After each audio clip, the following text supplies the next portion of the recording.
Welcome back to Hoshi Ori Yume Mirai the series where we talk about all the routes in the visual novel Hoshi Ori Yume Mirai. So we're down to our last 2 episodes, and I can't thank you guys enough for joining me on this series. This series has been so much fun to do, and I'm just glad you guys are along for the ride. So, with that being said, let's talk about today's episode's route. Let's take a look at the story of the marine life lover, Misa Okihara.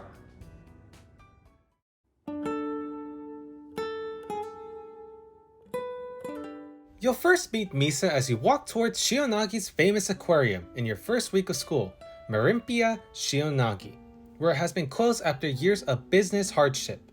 You see a young woman crying near the doors of the aquarium. She says she's fine after Ryosuke asks if she was okay. He later explains that he was looking forward to seeing it one last time, explaining his past experiences of the aquarium with her.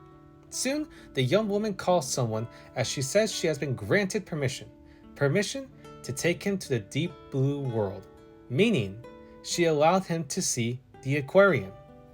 The aquarium itself is beautiful and still lively with a ton of aquatic creatures. Ryosuke asks if she was involved with the aquarium, to which she replies, "I guess you can say that." She gives Ryosuke a full guided tour of the aquarium, like if he was a tourist viewing it for the first time. Her voice as she tells her story almost feels like he's starting to drift with the ocean, almost like he's slowly entering a dream. After finishing the tour, Ryosuke introduced himself and asked for her name being Misa Okihara. You soon meet Misa once again during school, where she is actually the president of the Naturalist Club. However, she is the only club member. Ryosuke then finds out the reason why she was allowed to take him inside of the closed aquarium, because it's operated by a corporation owned by her father. After that, Ryosuke asks Misa about the Tanabata festival and why she won't be participating in it. Because she barely has any sea creatures. All she has are jellyfish. But the main reason, because she believed people will find her club to be dull, and if a new member joined the club, they would also have to suffer the same problems she is going through with the club right now, where it'll be difficult to get new members interested.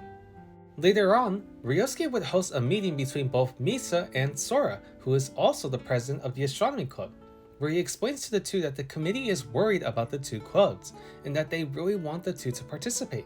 He wants others to see how passionate the two are with their clubs. So, the committee, along with Misa and Sora, made a proposition. They would all work together to figure out what they can do for the festival, which also gets Natsuki an idea to continue to bond with one another. And that's the camping trip. During the trip, he helps her carry plastic water bottles back to the camp, where Ryosuke really notices her love for the ocean and nature. Although there's not much to say about this interaction at all, except for the cute moment where they drink from the same water bottle, but that's really it for this scene. We now begin Misa's route. We finally now have an idea of what Misa and Sora want to do for the festival. Misa wants to create a mini aquarium, while Sora wants to create a planetarium. After talking with the rest of the girls, Ryosuke asks both Misa and Sora to teach them why both the sea and the stars are important for us to know. While Sora immediately says yes, Misa hesitates but agrees. However, she needs to find the perfect place to showcase the importance of the ocean. The day of the meetup is here, and both Sora and Misa do their own things to showcase their love for the ocean and the stars. Sora takes them to the Shionagi Planetarium. Next, it was Misa's turn, where she takes the group to the Japan's Maldives, where Misa goes into heavy detail about the ocean. Soon the nighttime sky arrives, and the waves of the ocean lights up. The water glitters strong, with Misa calling these lights sea fireflies. She also begins to open up more about her past, how her parents wanted her to understand the wonders of the mother of life and the ocean, and how they want her to showcase the beauty to many people. The following day, Sora announces that the astronomy club will not participate in the festival. However, she will help Misa with the Naturalist Club, to which Misa agrees tearfully. Soon, they finally found the perfect theme for the club, a nighttime sea with drawings of constellations on the fish tanks, making it as if you were swimming in the deep blue sea under the nighttime sky. So now that the theme is ready, the plan now is to get some tanks and fill them up with fishes. So Misa and Ryosuke and the other girls head to the ocean to observe and see if they can find some fishes for the tanks. And another day, you'll later find out that back when she was little, Misa was afraid to go in the ocean. Until with the help of her parents, she was able to open her eyes, and that's where she was able to find her love for the ocean. However, during another committee meeting, a member of the team accidentally ruins the vibes by saying why the aquarium closed down, because literally no one cares about it, which makes Misa emotionally upset. So Ryosuke takes her to the roof to get her back into the mood. For her, she still believes that no one cares about the ocean. She's starting to lose confidence.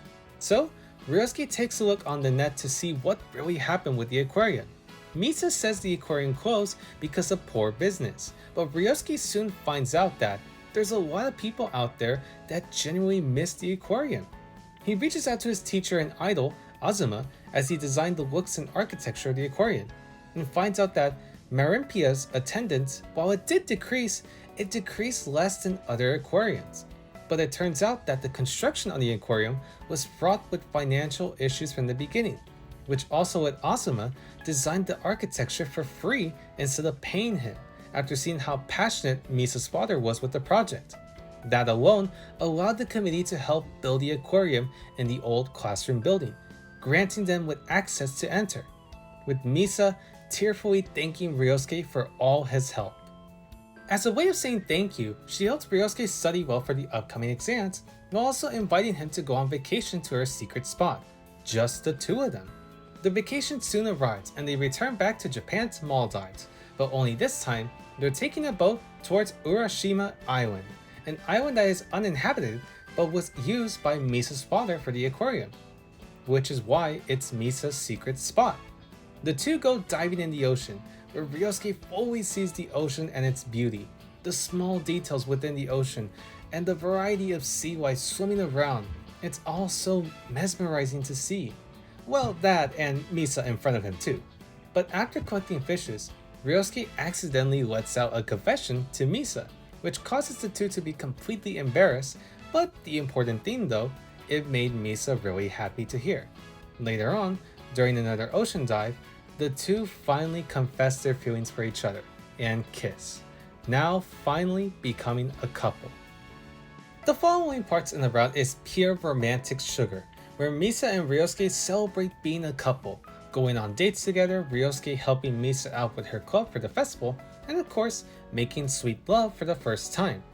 During one of their dates, Ryosuke was able to find a special plush that Misa really missed from the aquarium, a long-lost Marimpia jellyfish plushie, a gift from Ryosuke for her birthday. In another day, a hurricane is soon closing in towards Shionagi, and Ryosuke stays at the school for the night in order to protect the fish tanks. However, it becomes too overwhelming for him to save the tanks, so during the hurricane, Misa rushes back to the old classrooms to save him from all the work. But also, Misa's father arrives to help. After finally helping Ryosuke, Misa soon becomes exhausted and peacefully sleeps, while Ryosuke and Misa's father have a peaceful and comfortable conversation about what had been happening with their lives and the relationship as well. He talks about how it was all his fault for the closure of the aquarium, but Ryosuke reassures him it wasn't his fault. Misa's father explains he still wants to reopen the aquarium, but he's getting old now, and he doesn't feel like it's his goal now. Why? Because it's Misa's goal. He would love to see Misa achieve her dream and reopen the aquarium. He finally thanks Ryosuke for being Misa's special someone that was able to understand her and be by her side, and wishing him to take good care of her. Soon, days before the festival, the water in the tanks soon become unhealthy, and even after trying to fix it, the result becomes worse and the water becomes in what Misa calls cloudy. She soon becomes saddened by the troubles, so Ryosuke takes her back to Marimpia. The water and the fish are completely gone, as the aquarium is soon almost ready to say goodbye. There, Misa talks about how hard it is for her to show the people how special the ocean truly is. But Ryosuke reassures her that that is not the problem. He also tells her that there is a way to fix the clouding. but it's something that Misa finds difficult to do. And the solution? Just do nothing. Let nature resolve its issue and let the tanks be. Just be confident, and the problems will go away. Even when Misa still believes the issue won't be fixed, he still reassures her that it will. Soon, with the help of Suichi, he shows her what he has been working on for the club, a small-scale model of the aquarium. It brings Misa back as to how the aquarium was back then. She smiles wholeheartedly at the model, with Ryosuke letting her know that this represents not only in the aquarium back in the past, but hopefully in the future. The festival soon happens and the club is full of people enjoying the combination of the stars and the ocean within the small aquarium. Even Misa's parents visit and look happily at Marimpia's model that Ryosuke made, thanking him for creating such a beautiful piece of work. Misa's school arc ends with Ryosuke and Misa happily enjoying the festival together, with Ryosuke and Misa making a promise to stay together with each other forever. Now let's talk about the afterstory. Once again, the years have passed by as Ryosuke and Misa have grown up. Now I won't say much about the beginning parts of the afterstory because it does start off in a pretty surprising way. But to put it simply, Misa is now a junior research fellow for a university's Aquatic Agriculture and Marine Science department, while Ryosuke became an architect working alongside his boss, Azuma. All the route focuses on Misa's focus on reopening the aquarium, alongside with the romance between Ryosuke and Misa. As the afterstory comes to a close, Ryosuke and Misa look around at the aquarium one last time before its grand reopening. That is, until Ryosuke finally proposes to Misa, to which she happily accepts. The route officially ends with Ryosuke and Misa's wedding taking place in the newly reopened Marimpia Shionagi, with Misa happily loving how her dream finally came true, and thanking Ryosuke for being a part of her life, as the song, Set Course for the Future, plays during the credits.